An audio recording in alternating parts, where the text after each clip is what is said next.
Eh bien salut à tous, aujourd'hui nouveau petit unboxing d'un colis venant de chez Phoenix Airsoft contenant une réplique de poing et un petit accessoire point rouge.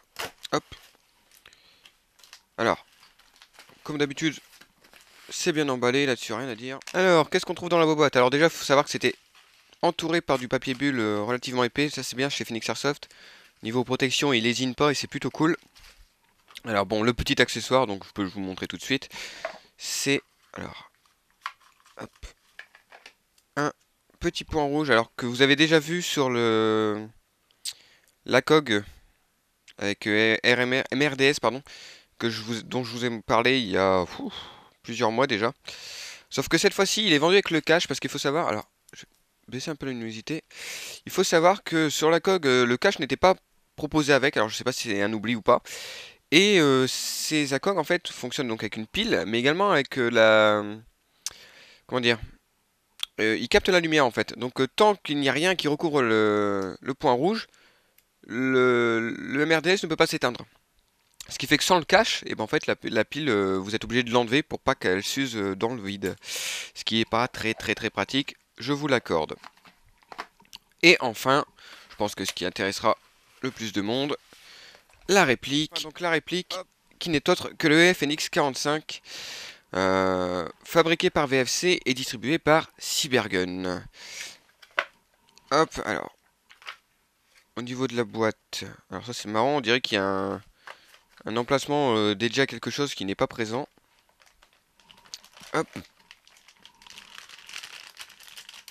Bon, en termes d'emballage, on a vu mieux, on a vu pire, hein, c'est du plastique formé. C'est pas ce qui est le plus protecteur, mais ça fait largement l'affaire et au moins ça se balade pas un peu partout comme le polystyrène. On a également, alors, en plus de la réplique, on a un petit truc ici. Qu'est-ce que c'est que ça?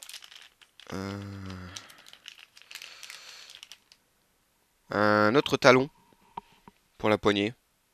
Donc il paraît, alors j'ai entendu dire qu'il était pas si confortable que ça, donc prêt à faire de goût bien évidemment. Ça a le mérite d'être là. Donc la réplique que voici, alors que j'ai pris en noir. Il faut savoir qu'à la base le FNX 45 était une réplique qui n'était proposée que en Dark Earth, donc en tan foncé si vous préférez, hein, et qui à la demande de nombreux utilisateurs a été produit par la suite en noir. Alors les deux modèles sont très beaux, hein, c'est juste que moi j'ai préféré un modèle noir, un peu plus classique, mais le Dark Earth pardon, est très beau également. Alors, la réplique est plutôt légère, assez imposante quand même, surtout au niveau de la poignée, mais ça va. De ce que j'avais lu quelques reviews et je m'attendais vraiment à un truc très imposant, et honnêtement ça va. Par rapport à un Desert Eagle, c'est quand même, je trouve, plus agréable à prendre en main. Elle est relativement légère, elle fait 800 grammes je crois. Ça va, donc tout le bas de la réplique est en polymère et la culasse est en métal. On a un cache-flamme, hop, permettant d'y fixer un silencieux. Si, voilà. Donc vous avez un pas de vis hein, anti-horaire, je crois, qui vous permettra donc de fixer un silencieux. Un rail sur le dessous. Alors, petite particularité sur cette réplique également. Alors, est-ce que je vais réussir à faire la mise au point? Voilà. Ici, vous voyez deux petites vis. Alors, vous pouvez retirer.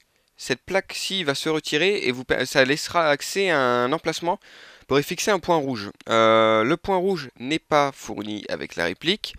Ça, limite, je peux comprendre. Par contre, la plaque de fixation pour le point rouge n'est pas fournie également. Et ça, je trouve ça un peu moyen par contre, parce qu'il faut savoir que c'est une réplique qui coûte quand même de base 200 euros. Moi, je l'ai eu à 180 parce que j'ai profité d'une petite réduction. À 200 euros la réplique, je pense que la moindre des choses, c'était de mettre la petite plaque de fixation pour le point rouge. Je trouve ça un peu moyen. Bon, après, voilà, c'est un choix qu'a fait VFC. Voilà, pour 200 euros, je pense qu'on pouvait s'attendre à un petit accessoire comme ça quand même, parce que là, finalement, la réplique est vendue telle quelle. Vous avez, dans l'emballage, vous avez la réplique, un chargeur, un talon supplémentaire, et c'est tout. C'est un peu short quand même. Il n'y a pas d'outil de réglage de hop-up, alors peut-être que c'est par avec une molette. Ou puisque c'est Cybergun, peut-être que c'est le fameux système Bax, que je n'aime pas spécialement, mais bon, on fera avec. J'ai pas d'indication, mais oui, je pense que vu que c'est Cybergun, ça va être le système Bax. Alors, j'ai vu quelques avis.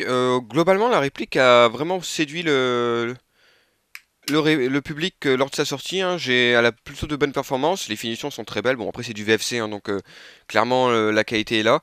En termes de marquage, c'est les marquages réels, puisque Cybergun a les licences. Hein, donc, on peut voir 45 ACP, FNX 45 Tactical, le petit logo. Et de l'autre côté, d'autres petits marquages également. Plutôt sympathique, gravé, donc ce sont de beaux marquages. C'est pas des marquages peint en blanc qui sont totalement dégueulasses, excusez-moi du terme, mais non, non, là les marquages sont vraiment beaux.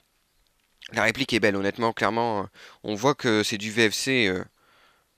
En termes d'esthétique, VFC, il n'y a jamais rien eu à redire, hein, clairement, c'est superbe. Donc voilà pour ce petit unboxing et le tour très vite fait de la réplique. On verra la réplique plus en profondeur lors de la review. En attendant, salut à tous, à la prochaine.